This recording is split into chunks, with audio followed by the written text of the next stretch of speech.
Welcome to இக்லாஸ் IAS academy. Indian polity, இந்திய அரசியலமைப்பு. இந்த கிளாஸ்ல ஃபண்டமெண்டல் ரைட்ஸ், அடிப்படை உரிமைகளை வந்து ஒன்றா டிஸ்கஸ் பண்ணிட்டு வரோம். ஸோ அந்த வகையில் இந்த கிளாஸ்ல வந்து ஆர்டிகல் 23, 24 சரத்து 23, 24 பார்க்கலாம்.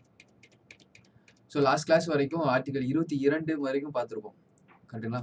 ஆர்டிகல் 22 வரைக்கும், ஆர்டிகல் சரத்து 22 வரைக்கும் ரொம்ப டீட்டெயில்டாக பார்த்தோம். ஸோ டிஎன்பிஎஸ்சி எக்ஸாம்ஸில் இந்த ஃபண்டமெண்டல் ரைட்ஸ் பற்றின பேசிக் அண்டர்ஸ்டாண்டிங் ரொம்ப முக்கியம். இனி வரப்போகிற எல்லா விஷயமும் பார்த்தீங்க அப்படின்னா நம்ம ஃபண்டமெண்டல் ரைட்டை கோட் பண்ணிகிட்டே இருப்போம். ஆர்டிகல் 22, ஆர்டிகல் 21, ஆர்டிகல் 19 வயலேட் ஆகுது, ஆர்டிகல் 17, ஆர்டிகல் அப்படின்னு சொல்லிட்டு இந்த ஆர்டிகல் நம்பர்ஸ் வந்து கொடுத்துட்டே இருப்போம். நியூஸ் பேப்பர்ஸ்லையும் இந்த ஆர்டிகல்ஸ் வந்துகிட்டே இருக்கும். உங்கள் சிலபஸ்லையும் ஆர்டிகல் 1 ஆர்டிகல் 51A வரைக்கும் நீங்கள் மனப்பாடம் பண்ணியே ஆகணும். சரிங்களா? மனப்பாடமாக இந்த ஆர்டிகல்னா என்ன அப்படிங்கிற விஷயம் தெரிஞ்சாகணும். மேட்ச் த ஃபாலோயிங்ல சிலபஸ்ல இருக்கிறனால கேட்கறதுக்கு நிறைய வாய்ப்பு இருக்கு. ஆர்டிகல் 51Aக்கு மேலே இருக்கக்கூடிய எல்லா ஆர்டிகளும் மனப்பாடம் பண்ணணும் அவசியம் இல்லை. அதில் இருக்கக்கூடிய முக்கியமான ஆர்டிகல்ஸ், நியூஸ்ல வர ஆர்டிகல்ஸ் மட்டும் தெரிஞ்சு வச்சிருந்தா போதும். இப்போ அடுத்ததான் வந்து சுரண்டலுக்கு எதிரான, சரிங்களா, சுரண்டலுக்கு எதிரான உரிமைகள், right against exploitation, article 23, article 24 குறிப்பிட்டிருக்காங்க. எக்ஸ்ப்ளாய்டேஷனுக்கு எதிரான ஆர்டிகல்ஸ். ஆர்டிகல் 23 சரத்து 23ல prohibition of human trafficking and forced labour, மனித கடத்தல் மற்றும் கட்டாய உழைப்பை தடை செய்தல் அப்படிங்கிற ப்ரொவிஷன்ஸ் கொடுத்துருக்காங்க. அதாவது ஹியூமன் டிராஃபிக்கிங், மனித கடத்தலை வந்து ப்ராஹிபிட் பண்ணியிருக்காங்க, தடை செய்யப்பட்டிருக்கு. Human trafficking, organ trafficking, flesh trafficking, இது எல்லாமே பார்த்தீங்க அப்படின்னா ஹியூமன் டிராஃபிக்கிங்குள்ளே வந்துடும், மனித கடத்தலுக்குள்ளே வந்துடும். ஸோ மனித கடத்தல் வெறும் ஆர்கனை தான் கடத்துறாங்க அப்படிங்கிற விஷயம்லாம் இல்லை, அதுவும் மனித கடத்தல் தான். ஃப்ளஷ் டிராஃபிக்கிங் அப்படின்னா வந்து இந்த மாதிரி ப்ராஸ்டியூஷன், அதெல்லாம் வந்து ஃப்ளஷ் டிராஃபிக்கிங் சொல்லுவாங்க. ஸோ ஒருத்தவங்களோட உரிமை இல்லாமல் அவங்கள வந்து இந்த மாதிரி ப்ராஸ்டியூஷனில் இன்வால்வ் பண்ணுறது, குழந்தைகளை கடத்துறது, பெரியவங்களை ஆர்கனுக்காக கடத்துறது, வேலை செய்யறதுக்காக ஒரு இடத்துல கொண்டு போய் ஃபோர்ஸ்டாக வச்சு கல் உடைக்கிறதுக்கும் மண் உடைக்கிறதுக்கும் வைக்கிறது, இது எல்லாமே பார்த்தீங்க அப்படின்னா ஹியூமன் டிராஃபிக்கிங் அண்ட் ஃபோர்ஸ்டு லேபரில் வந்து. ஃபோர்ஸ்டு லேபர் அப்படிங்கிறது தனியாக கொடுத்துருக்காங்க. இதில் வந்து இந்த மாதிரி இப்போ கேஜிஎஃப் படம் மாதிரி ஒரு இடத்துல இருந்து இன்னொரு இடத்துக்கு கடத்தி கூட்டு போயிட்டு அவனை வெளி உலகமே காட்டாமல் அவனை ஃபோர்ஸ் பண்ணி அவன்கிட்ட வேலை வாங்குறாங்க. அது one of the form of forced labour தான். ஆனால் அது மட்டும் ஃபோர்ஸ்டு லேபர் கிடையாது. நீங்கள் வேலை செஞ்சதுக்கு, சரிங்களா, இப்போ வேலை செய்கிறீங்க, உங்கள் வேலைக்கு கூலி கொடுக்கல அப்படின்னாலும் it's a type of forced labour தான். ஸோ உங்களுக்கு உண்டான பேமெண்ட் வரல, வேஜஸ் கிடைக்கல அப்படின்னா ஃபோர்ஸ்டு லேபர் தான். இப்போ எம்ஜி நரேகா ரீசெண்டாக அந்த எக்ஸாம்பிள் எடுத்தோம் அப்படின்னா, எம்ஜி நரேகா சட்டமே தெளிவுபடுத்தியிருக்கு, 14 நாளில் வந்து அவனுக்கு உண்டான கூலியை கொடுத்துடணும்.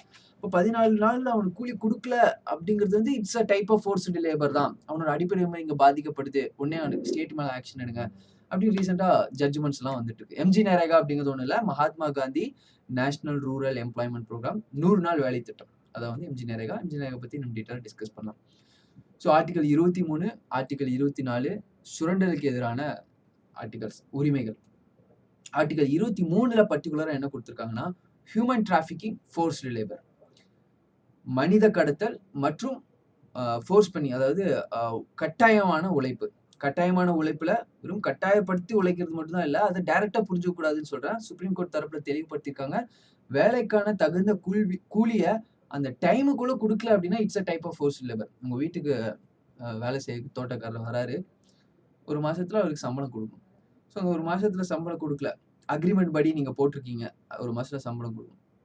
ஒரு மாசம் சம்பளம் கொடுக்கல, 2 மாசம் சம்பளம் கொடுக்கல அப்படின்னா இப்போ 2 மாசம் அவருக்கு வேலை வாங்கிக்கிங்க, it's a type of forced labour.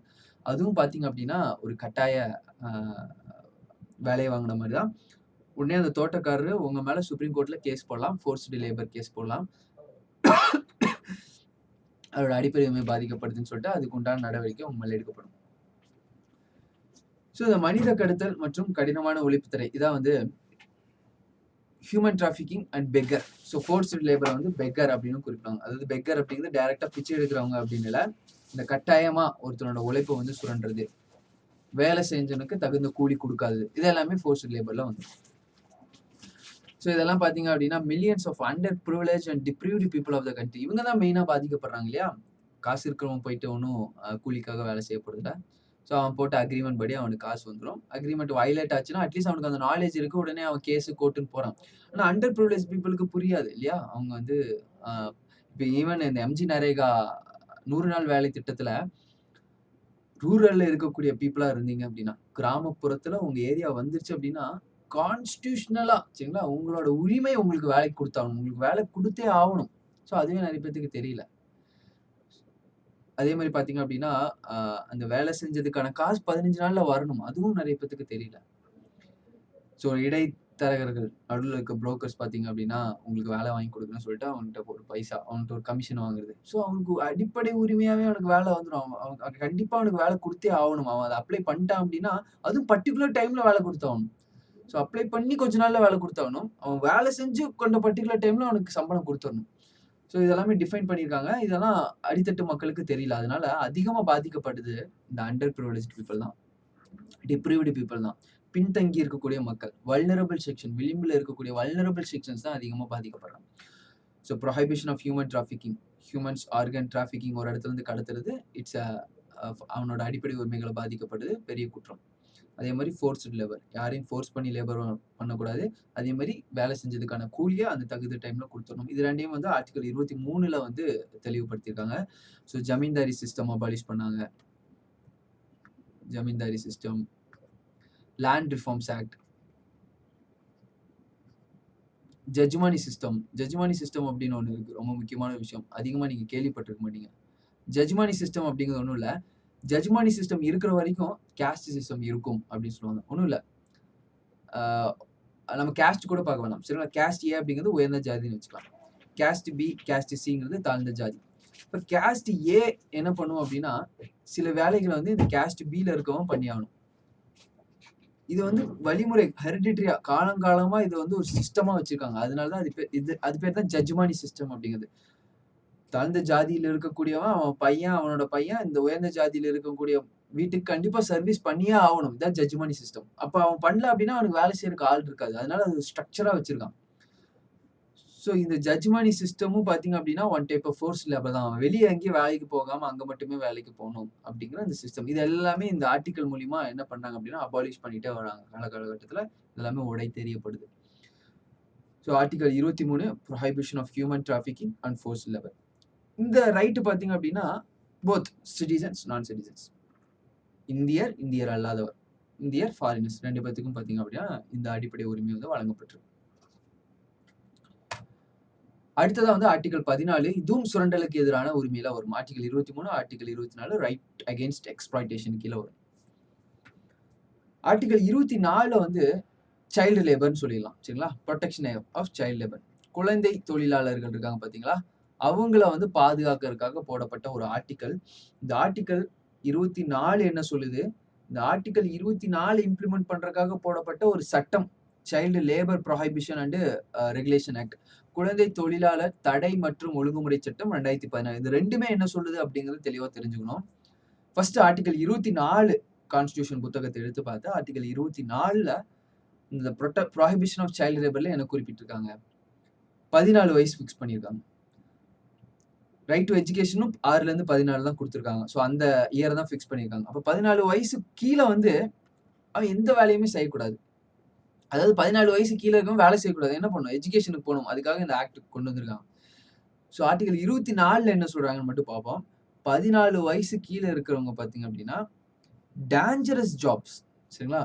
அதாவது 14 வயது கீழே இருக்கக்கூடிய குழந்தைங்க வந்து இந்த ஆபத்தான வேலைகள் என்ன? இண்டஸ்ட்ரீஸ், தொழிற்சாலைகள். ஆபத்தான வேலைகள் வேற என்ன வரும்? சுரங்கம், மைனிங், பட்டாசு தொழிற்சாலை, இந்த மாதிரி ஆபத்தான இடங்கள்ல வந்து என்ன பண்ணும் அப்படின்னா 14 வயசு கீழே இருக்கவங்க வேலை செய்யக்கூடாது. இதான் வந்து child labour, prohibition of child லேபர்னு சொல்லிட்டு ஆர்டிகல் 24ல குறிப்பிட்டிருக்காங்க. இப்போ ஆர்டிகல் 24 படிச்சா உங்களுக்கு தெரியும். 14 வயசு கீழே இருக்கவங்க டேஞ்சரான வேலை செய்யக்கூடாது. டேஞ்சர் இல்லாத வேலைகள் செஞ்சுக்கலாம். ஃபேமிலி பிசினஸ் இருக்கு, செஞ்சுக்கலாம். ஸோ ஏதாவது ஒரு பார்ட் டைமா வேலை பார்க்குறீங்க, ஹோட்டல்ல வேலை பார்க்குறீங்க, பண்ணிக்கலாம். தாராளமா தாபால வேலை பண்ணிக்கலாம். ஸோ அதெல்லாம் வந்து ஒரு இது கிடையாது. ஐ மீன் ஆபத்தான வேலை கிடையாது. டேஞ்சரஸ் வேலை கிடையாது. இண்டஸ்ட்ரீஸ்ல பண்ணவே கூடாது. 14 வயசு கீழே இருக்கவங்க எந்த விதமான இண்டஸ்ட்ரீஸ்லயும் எம்ப்ளாய்மெண்ட் கொடுக்கவே கூடாது. 14 வயசு கீழே இருக்க யாரையும் மைனிங், சுரங்கத்துல வந்து கண்டிப்பா எம்ப்ளாய் பண்ணவே கூடாது. மெகாலயாலாம் 14 வயசு கீழே இருக்கவங்க தான் சுரங்கத்துல அதிகமா எம்ப்ளாய் பண்றாங்க. அதுக்கான காரணம் என்னன்னா அங்க ஒரு பாவர்ட்டி இருக்கு. அது ஒன்றான காரணம். இன்னொன்று வந்து ராட் ஹோல்னு சொல்லுவாங்க. சின்ன ஹோல். அதுக்குள்ள மெஷின்ஸ் போகாது. ஆனா சின்ன பசங்க போயிருவாங்க. சின்ன கை போயிரும். அதனால அந்த சின்ன பசங்களை வச்சு மைனிங்ல எல்லாம் வேலை செய்ய வைக்கிறாங்க. ராட் ஹோல்ஸ்னு சொல்லுவாங்க. ஸோ இதெல்லாம் பார்த்தீங்க அப்படின்னா தடை செய்யப்பட்டிருக்கு. அப்போ ஆர்டிகல் 24 தெளிவா சொல்லுது, protection of child labour. Indian constitution, இந்திய அரசியலமைப்பு என்ன மட்டும் தான் சொல்லியிருக்கு, 14 வயசு கீழ இருக்கக்கூடிய children, employment of children below the age of 14 years in dangerous jobs like factories and மைன்ஸ்ல வந்து அவங்கள வந்து வேலைக்கு வைக்கக்கூடாது. அது மட்டும் தான் சொல்லியிருக்கு. It did not prohibit the employment of any harmless or innocent work. So அவங்களோட ஃபேமிலி பிசினஸ்ல போய்க்கலாம். அந்த வேலை வந்து அவங்களுக்கு ரொம்ப பயங்கரமா, ஐ மீன் அவங்களோட மென்டல் அண்ட் பிசிக்கல் விஷயத்த வந்து பாதிக்காத வகையில இருக்கு அப்படின்னா 14 வயசு கீழ இருக்கவங்க தாராளமா அந்த வேலைக்கு போய்க்கலாம். அப்படிங்கிறத ஆர்டிகல் 24 சொல்லியிருக்கு. ஆனால் அதுக்கப்புறம் ஒரு சட்டம் ஒண்ணு போட்டாங்க. குழந்தை தொழிலாளர் தடை மற்றும் ஒழுங்குமுறை சட்டம் 2016ல இம்ப்ளிமெண்ட் ஆன அந்த சட்டம் சொல்லுது, 14 வயசு கீழ இருக்கிறவங்க எந்த வேலையும் செய்யக்கூடாது. நல்லா நோட் பண்ணிக்கோங்க. 14 வயசு கீழ இருக்கவங்க எந்த வேலையும் செய்யக்கூடாது. 14லிருந்து 18 அந்த அடல்ட் ஸ்டேஜ், அடாலசென்ட் ஸ்டேஜ்ன்னு சொல்லுவாங்க. சரிங்களா? வயது பருவ நிலை, பருவத்தினர், இளம் பருவத்தினர்ன்னு சொல்லுவாங்க. 14லிருந்து 18 வயசுக்குள்ள இருக்கிறவங்க டேஞ்சரஸான ஜாப் செய்யக்கூடாது.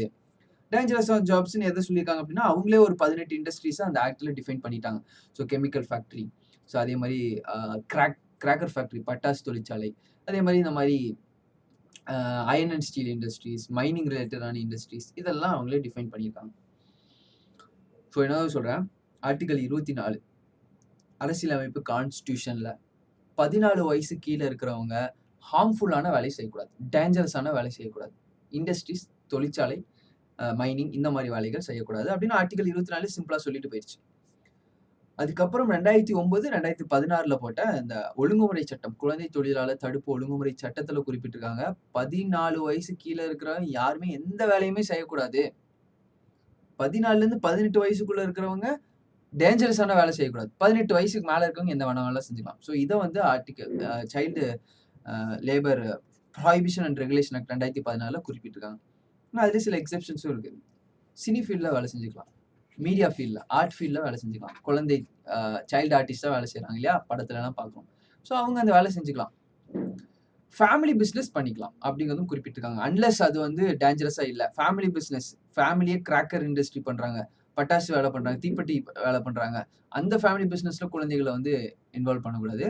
ஃபேமிலி பிசினஸ் பண்ணிக்கலாம். Unless it is not dangerous to their health and mental and physical well being வந்து யூஸ் பண்ணிக்கலாம். ஸோ ஆர்டிகல் 24ல வந்து புரொடெக்ஷன் ஆஃப் சைல்டு லேபருக்கு கீழ என்ன சொல்லியிருக்காங்க, 14 வயசுக்கு கீழ எந்த வேலையும் செய்யக்கூடாது. சாரி 14 வயசுக்குள்ள டேஞ்சரஸான வேலை செய்யக்கூடாது. ஆனா இந்த ஆக்ட் என்ன சொல்லுதுன்னா, 14 வயசுக்கு கீழ எந்த வேலையுமே குழந்தைகளுக்கு வந்து செய்ய அனுமதிக்க கூடாது. 14லிருந்து 18 டேஞ்சரஸான வேலை செய்ய அனுமதிக்க கூடாது. Exception cine field, art field, media field. இன்னொரு எக்ஸெப்ஷன் ஃபேமிலி பிசினஸ் டேஞ்சரஸா இல்ல அப்படின்னா அலோவ் பண்ணலாம். ஸோ இதான் வந்து ஆர்டிகல் 23, ஆர்டிகல் 24 சுரண்டலுக்கு எதிரான உரிமைகளா வந்து ரைட் அகெயின்ஸ்ட் எக்ஸ்ப்ளாய்டேஷனா வந்து ஆர்டிகல் 23, ஆர்டிகல் 24 வந்து குறிப்பிட்டிருக்காங்க. அடுத்ததா இன்னொரு முக்கியமான ஒரு category, right to freedom of religion, மதம் சார்ந்த உரிமைகள். நீங்க எந்த மதத்தை வேணாலும் ஃபாலோ பண்ணலாம் இல்லையா? அதை வந்து சிந்தசிஸ் பண்றமான உரிமைகள் தான் ஆர்டிகல் 25லேருந்து 28ல குறிப்பிட்டிருக்காங்க.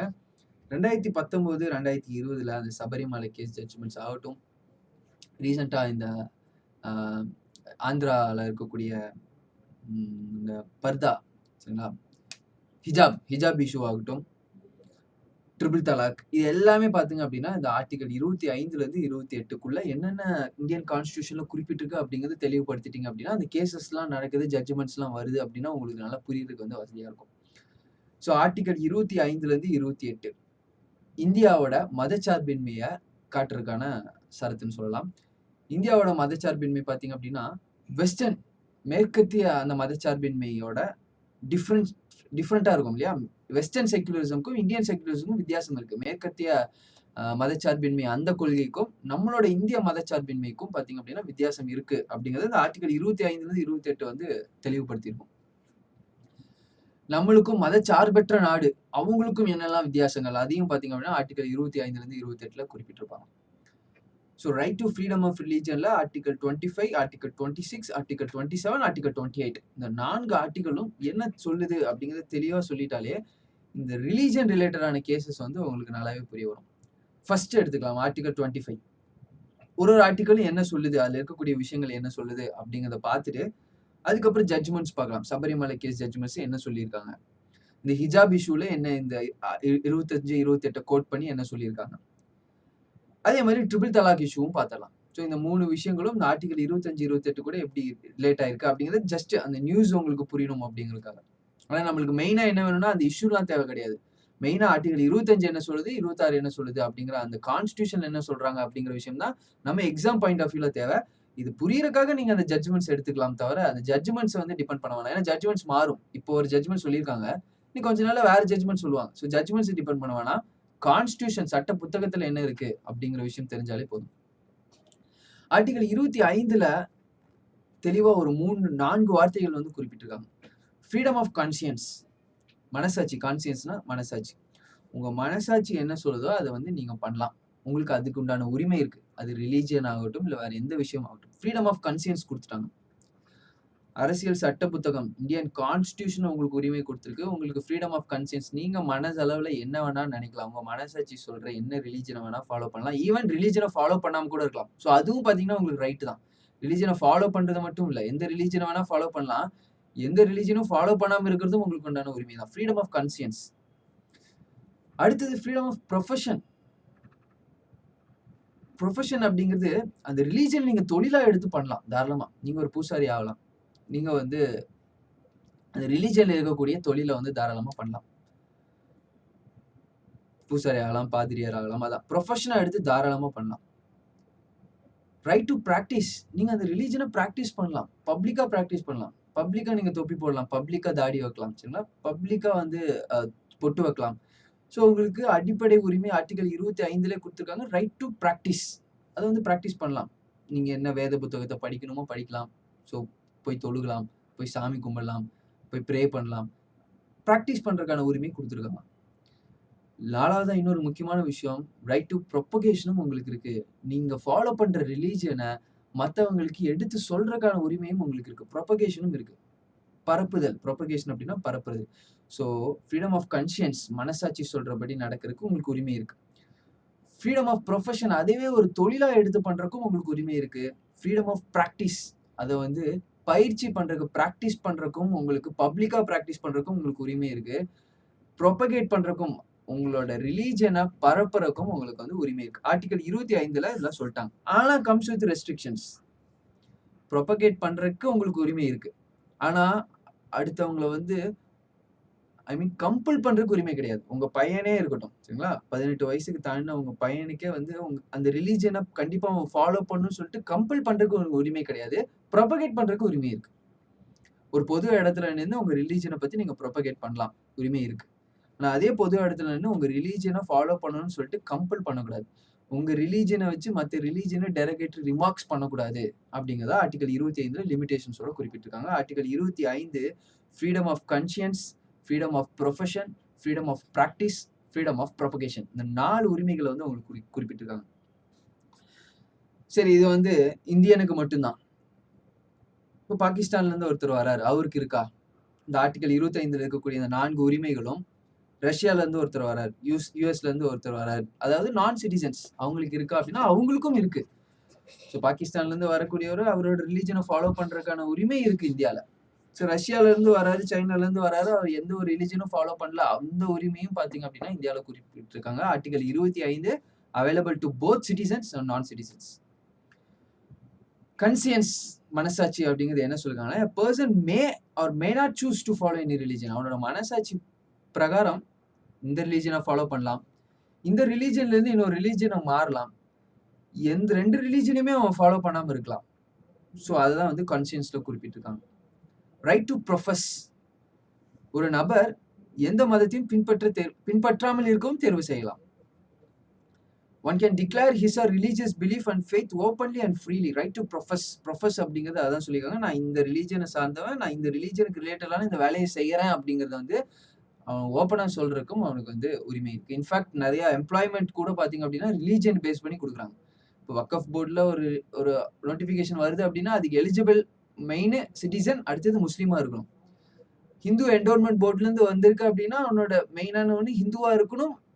வேற்று மதத்தினரா இருந்தா அவனுக்கு வேலை கொடுக்க முடியாது. ஈவன் பப்ளிக் எம்ப்ளாய்மெண்ட் இருந்தாலே அங்க டிஸ்கிரிமினேட் பண்ணலாம் அப்படிங்கிறதும் குறிப்பிட்டிருக்காங்க. ஸோ ரைட் டு ப்ரொஃபஸ் அவனுக்கு கொடுத்துருக்காங்க. ரைட் டு பிராக்டிஸ், ஸோ இதுதான் நான் சொன்னேன், ரிலீஜியஸ் வர்ஷிப். ஸோ நீங்கள் வந்து பப்ளிக்காக போய் வர்ஷிப் பண்ணலாம். நீங்கள் என்ன ஃபார்மில் வேணாலும் வர்ஷிப் பண்ணிக்கலாம். ரிச்சுவல் பண்ணலாம். ஸோ பக்ரீத்துக்கு வந்து ஆடு வெட்டலாம். ஸோ வந்து பொங்கல் அன்னைக்கு வந்து பார்த்தீங்கன்னா பப்ளிக்காக பார்த்தீங்க அப்படின்னா பொங்கல் கொடுக்கலாம் கோயிலில் போயிட்டு. ஸோ இதெல்லாம் ரிச்சுவல்ஸ், அது நீங்கள் ப்ராக்டிஸ் பண்ணலாம். செரிமோனிஸ் நடத்தலாம். சரிங்களா? ரைட் டு செரிமோனிஸ், நீங்கள் என்ன விதமான கலாச்சார செரிமோனிஸ் வைக்கணும் அப்படின்னாலும் சுதந்திரமாக பண்ணலாம். உங்களோட பிலீஃப், உங்களோட ஐடியாஸை எக்ஸிபிட் பண்ணலாம். சரிங்களா? வெளிப்படுத்தலாம். அது பொட்டு வச்சு வெளிப்படுத்தலாம், தாடி வச்சு வெளிப்படுத்தலாம். Exhibit your belief and ideas. So இது right to practise, right to profess, right to conscious. 4வது வந்து right to propagate. So propagate தான், இதுதான் வந்து பிரச்சனையான ஒரு ஆர்டிகல். ரைட் டு ப்ரொபகேட் நல்லா தெளிவுபடுத்தியிருக்காங்க. ஒரு சீரீஸ் ஆஃப் ஜட்ஜ்மெண்ட்ஸ்ல என்ன சொன்னாங்கன்னா, ரைட் டு ப்ரொபகேட் அப்படிங்கிறது வந்து ரைட் டு ஃபோர்ஸும் வருதே அதுக்குள்ள, இல்லையா? ஒருத்தன் வந்து இந்த ரிலீஜனை ஃபாலோ பண்ணுங்கன்னு சொல்லிட்டு ப்ரொபகேட் பண்றத, இந்த ரிலீஜன் நீ ஃபாலோ பண்ணுன்னு ஃபோர்ஸும் பண்ற மாதிரி வருது. அதனால ரைட் டு ப்ரொபகேட் எடுக்கணும்னு சொன்னாங்க. ஆக்சுவலா சுப்ரீம் கோர்ட் அதை வந்து தெளிவுபடுத்தி இருக்கு. ரைட் டு ப்ரொபகேட் அப்படிங்கிறது வந்து ஒருத்தனை பர்சுவேட் பண்ணலாம். ஒருத்தனை வந்து நீங்க பர்சுவேட் பண்ணலாம். அவனை வந்து இந்த ரிலீஜன்ல இருந்து இந்த ரிலீஜனுக்கு மாறலாம்னு சொல்லிட்டு பர்சுவேட் பண்ணலாம். ஆனா எக்காரணத்தை கொண்டு ஃபோர்ஸ் பண்ணிடக்கூடாது அப்படிங்கிறதும் தெளிவுபடுத்தியிருக்காங்க. அடுத்ததா வந்து இதுக்கு உண்டான லிமிடேஷன்ஸ். ஸோ இதை நானும் சொல்லிட்டேன். நாளுக்கும் லிமிடேஷன்ஸ் இருக்கு. ஒருத்தனை பர்சுவேட் பண்ணலாம், ஆனா ஃபோர்ஸ் பண்ணக்கூடாது. இது ஒரு லிமிடேஷன். ஸோ என்ன வேணா நீங்க ப்ராக்டிஸ் பண்ணலாம், என்ன வேணா ரிச்சுவல் ப்ராக்டிஸ் பண்ணலாம். ஆனா அது public order, public law and order, public health, பப்ளிக்கோட மோரலை டிஸ்டர்ப் பண்ணக்கூடாது. தாண்டவ் டான்ஸ் ஆடக்கூடாதுன்னு சொல்லிட்டு சுப்ரீம் கோர்ட் சொல்லியிருக்கு. ஸோ இப்போ தாண்டவ் டான்ஸ் ஹிந்து ரிலீஜன்ல இருக்கக்கூடிய one of the ritual. So அவங்க பொது இடங்கள்ல அவங்க டான்ஸ் ஆடுறாங்க. அந்த சாட்டை எடுத்து அவங்க ஒரு மாதிரி டான்ஸ் ஆடுறாங்க. ஆனா பொது இடங்கள்ல அது வந்து பப்ளிக் வந்து பாதிக்க வகையில இருக்கு. ரொம்ப எக்ஸ்ட்ரீமான வயலன்ட் கிரியேட் பண்ற மாதிரி இருக்கு. தாண்டவ் டான்ஸை பேன் பண்ணிட்டாங்க. சபரிமலையில வந்து அவங்க ரிலீஜியன் படி பாத்தீங்க அப்படின்னா விமனை அலோ பண்ண மாட்டாங்க. 15ல இருந்து 60 வயசுக்குள்ள இருக்கக்கூடிய மென்ஸ்ட்ரல் உமன், அந்த பர்டிகுலர் கேட்டகரியில இருக்கக்கூடிய விமன் பாத்தீங்க அப்படின்னா அவங்களுக்கு மாதவிடாய் ப்ராப்ளம் இருக்கு. அதனால அந்த சபரிமலை கோயிலுக்குள்ள அவங்க அலோடு இல்ல. அது அவங்க ரிலீஜியன் படி. ஆனா சுப்ரீம் கோர்ட் சொல்லியிருக்கு, அது அவங்களோட அடிப்படை உரிமை, ரைட் டு ஈக்குவாலிட்டி வந்து பாதிக்கிற மாதிரி இருக்கு. அதனால பெண்களையும் அலோ பண்ணுங்க. சுப்ரீம் கோர்ட் சொல்லியிருக்கு. ஸோ அதே மாதிரி ட்ரிபிள் தலாக் விஷயமாகட்டும், அதே மாதிரி ஹிஜாப் விஷயமாகட்டும். ஹிஜாப் அவங்களோட அடிப்படை உரிமை, இல்லையா? ஹிஜாப் வந்து அவங்களோட அடிப்படை உரிமை. ஆனா சுப்ரீம் கோர்ட் கோர்ட் வந்து கிளாரிஃபை பண்ணியிருக்காங்க. அவங்க வந்து ஹிஜாப் வந்து கிளாஸ்க்குள்ள போடக்கூடாது அப்படிங்கிறது வந்து சொல்லியிருக்காங்க. ஸோ இதெல்லாம் தான் அவங்க வந்து ரைட் டு ப்ராக்டிஸ். ஹிஜாப் போடுறது அது தவறு கிடையாது. ஆனா அதுல லிமிடேஷன்ஸ் இருக்கு. ஸோ கிளாஸ் ரூம்குள்ள ஹிஜாப் வேணாம் அப்படிங்கறது வந்து கோர்ட்ல இருந்து தரப்புல வந்து தெளிவுபடுத்திருக்காங்க. ஸோ இந்த மாதிரி தான் right to propagation comes with limitations. அந்த என்னெல்லாம் அந்த லிமிடேஷன், வரம்புகள், பொது ஒழுங்கு எங்கேயும் பாதிக்கப்படக்கூடாது. அறநெறி, மாரலே எந்த இடத்துலயும் பாதிக்கப்படக்கூடாது. சரிங்களா? ஜெயினிஸ் இருக்காங்க. ஜெயினிசமோட ரிலீஜன் படி பாத்தீங்க அப்படின்னா அவங்க நேக்கடா, நியூடா நடக்கிறது. ஆனா அது அவங்க பப்ளிக்ல பாத்தீங்க அப்படின்னா வந்து சில இடங்கள்ல நடக்கிறதுக்கான ரெஸ்ட்ரிக்ஷன்ஸ் இருக்கு. ஸோ அவங்களோட ரிலீஜனை அவங்க பிரைவேட்ல ஃபாலோ பண்ணிக்கலாம். ஸோ அவங்க பப்ளிக்கா வந்து நேக்கடா நடக்கிறது இந்தியாவில் வந்து அலௌட் இல்லை அப்படிங்கிறதும், சில இடங்கள் அலௌட் இல்லை அப்படிங்கிறது பப்ளிக் மாரலேவோ பாதிக்கப்படுது. மொராலிட்டி அண்ட் ஹெல்த்தை பாதிக்கப்படுற மாதிரி, சரிங்களா? ஹெல்த்தை பாதிக்கப்படுற மாதிரி எல்லா இடங்களையும் நெருப்பு வச்சுட்டு அவங்க ரிலீஜனை ஃபாலோ பண்ணணும் அப்படிங்கிற மாதிரி ஒரு ரிச்சுவல் இருக்கு அப்படின்னா அந்த இடம் அந்த மாதிரி பண்ணா பப்ளிக் ஹெல்த் வந்து பாதிக்கப்படுது, என்விரான்மெண்ட் பாதிக்கப்படுது. உடனே என்ன பண்ணுவாங்க அப்படின்னா அதை ரெஸ்ட்ரிக்ட் பண்ணுவாங்க.